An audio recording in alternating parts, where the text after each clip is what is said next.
이것은 무슨 의미냐? 권능. 하나님의 능력을 힘입다라는 의미가 있습니다. 여러분, 오늘날 우리가 생각하는 권능의 개념하고 이 디나미스, 하나님의 능력을 힘입다라는 이 개념하고 너무너무 우리가 다름을 우리는 볼 수가 있습니다. 하나님의 능력을 힘입어 일하는 사람이 권능 있는 사람이지, 세상적인 어떠한 능력과 세상의 권세와 세상의 재물로 일하는 것, 이것은 결코 권능이라 할 수가 없다라는 사실입니다. 여러분, 그렇다면 하나님의 능력을 힘입는 사람의 모습은 무엇이겠습니까? 하나님의 능력을 힘입는 그러한 삶의 모습, 바로 오늘 본문 말씀의 내용입니다. 사람마다 두려워하는데 사도들로 말미암아 기사와 표적이 많이 나타나니, 믿는 사람이 다 함께 있어. 믿는 사람이 함께 한 자리에 있어.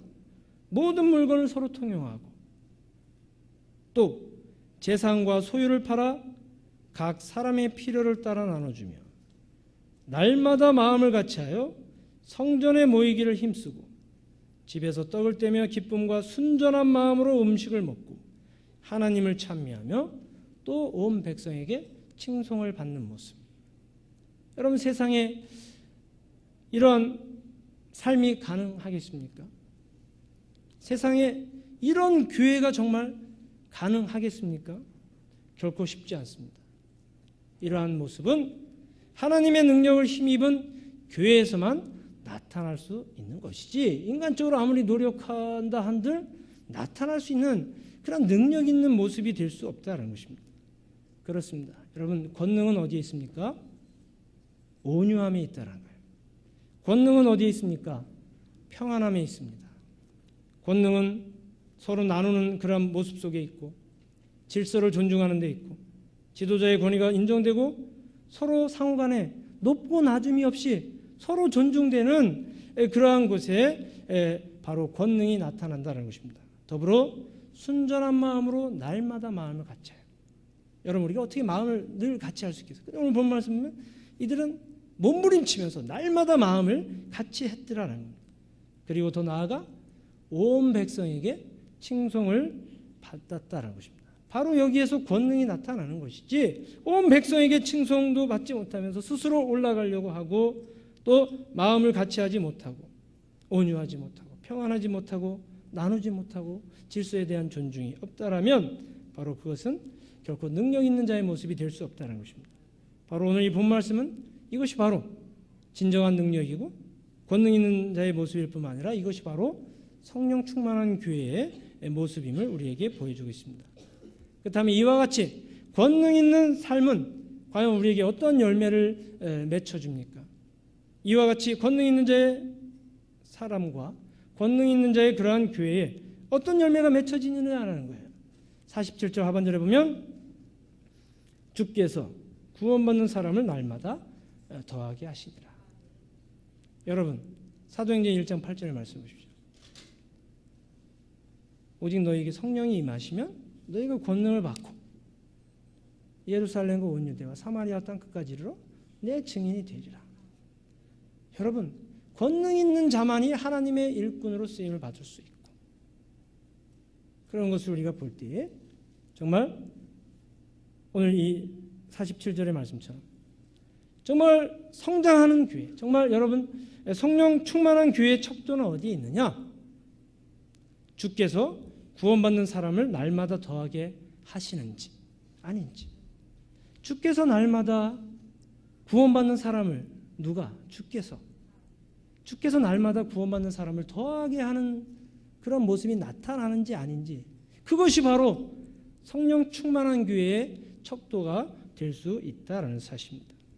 여러분, 온유하고 평안하고 나눔과 질서가 있고, 또 서로 존중하며 순전한 마음으로 날마다 마음을 같이 하는 삶, 이것이 바로 능력 있는 삶이요, 그 열매는 무엇입니까? 주께서 구원받는 사람을 날마다 더하게 하신다는 것입니다. 결코 우리가 잘해서 교회가 부흥되는 게 아니다라는 거예요. 우리가 열심히 해서 교회가 부흥되는 것이 아니라, 교회의 부흥의 열쇠는 누구에게 있느냐? 주께서 주셔야만, 교회가 정말로 온전히 부흥될 수 있고, 그러한 교회, 주께서 주장하는 교회만이 성령 충만한 교회, 그런 교회만이 능력 있는 교회가 될 수 있다는 사실입니다. 그렇다면 우리가 성령 충만할 수 있는 비결은 어디에 있을까요? 우리가 성령 충만해야 되는데, 성령 충만할 수 있는 비결이 어디에 있겠습니까? 로마서 8장 13절 14절에 나와 있습니다. 거기 보면 너희가 육신대로 살면 반드시 죽을 것이로되 영으로서 몸의 행실을 죽이면 살리니 무릇 하나님의 영으로 인도함을 받는 사람은 곧 하나님의 아들이라. 너희가 육신대로 살면 반드시 죽을 것이로되 영으로서 몸의 행실을 죽이면, 영으로서 몸의 행실을 죽여야 우리가 살 수 있고, 비로소 그럴 때에 하나님의 영으로 인도함을 받을 때에 우리가 비로소 하나님의 아들이라 일컬음을 받을 수 있다는 사실입니다. 여러분, 영으로서 몸의 행실을 죽여야 된다는 것입니다. 여러분, 우리의 몸의 행실을 죽일 수 있는 방법은 뭐겠습니까? 우리의 몸의 행실, 우리의 육신대로 이렇게 살아가는 모습들, 우리가 이걸 죽여야 사는데, 우리가 어떻게 우리가 어디에 가서 우리가 변화될 수 있겠습니까? 하나님의 영으로 우리가 인도함을 받지 않는다면 결코 우리는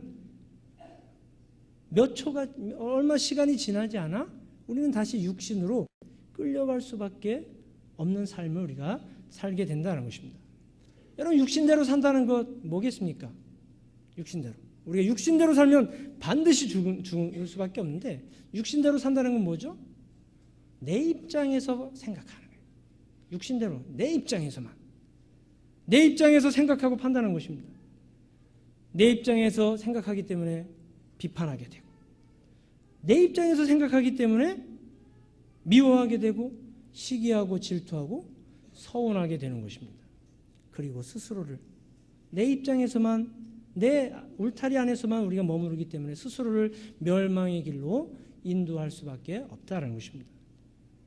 반면에 하나님의 영은 무엇을 의미합니까? 우리가 하나님의 영으로 인도함을 받아야 되는데, 하나님의 영으로 인도함을 받는다는 것은 하나님의 입장과 하나님의 생각이 어떠냐라는 겁니다. 여러분, 하나님의 입장에서 생각한다면 어떻게 되겠습니까? 상대방을 이해할 수밖에 없겠죠.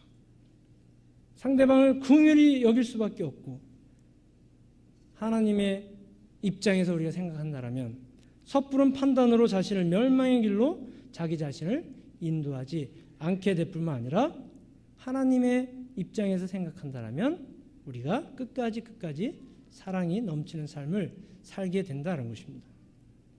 여러분, 우리는 육신대로 살면 안 돼요. 육신대로 산다는 것은 교회 다니면서도 내 입장으로 생각하면 그것이 바로 육신대로 사는 것일 수밖에 없습니다. 여러분, 우리가 하나님을 믿으면서도 정말 하나님의 입장에서 하나님의 영으로 우리가 인도함을 받지 않는다면 몸의 행실을 죽일 수 있는 것은 영밖에 없는데, 우리가 하나님을 믿으면서도 여전히 육신의 생각, 몸의 행실을 따른다면 과연 우리가 진정한 하나님의 아들로 인정함을 받을 수 있을까? 오늘 말씀은 우리에게 질문을 던지고 있는 것입니다. 여러분, 그러므로 우리는 매 순간마다 하나님의 영의 이끌림을 받아야 됩니다. 내 마음속에 미움이 생겨날 때 하나님의 영이 나보고 미워하라고 할까?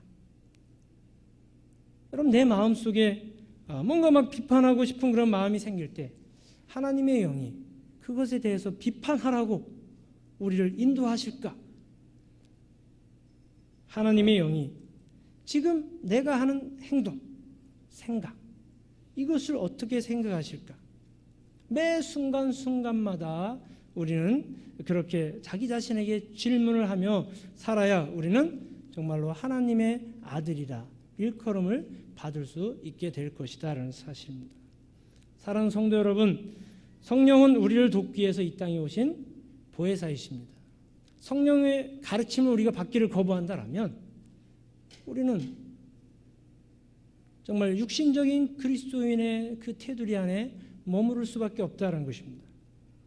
정말 보혜사의 신 성령님의 가르침과 위로하심과 또 우리의 모든 마음의 병, 육체의 병을 치료하시는 은혜를 우리가 힘입어야 된다는 사실. 또 성령님은 진리의 영으로 우리에게 다가오셨다는 거예요. 우리가 거짓과 세상의 악과 짝하기를 원하지 않는다는 것입니다. 흑백 논리가 철저하다는 거예요.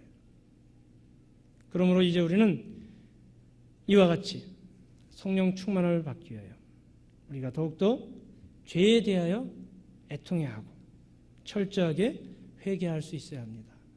그리고 더 나아가서 온유하고 겸손하며 나눔과 질서를 존중하고 섬기는 삶을 통하여 정말로 주님의 능력으로 인정받는 그러한 성도들이 되어야 될 것입니다. 이제 그렇게 하기 위하여 더욱더 하나님의 영으로 인도함을 받아 우리의 모든 육신적인 몸의 행실을 죽이는 가운데 정말 하나님 자녀로서 권능 있는 삶을 살아갈 수 있는 그런 성령 충만한 성도 여러분들 되실 수 있기를 주님의 이름으로 간절히 축원합니다.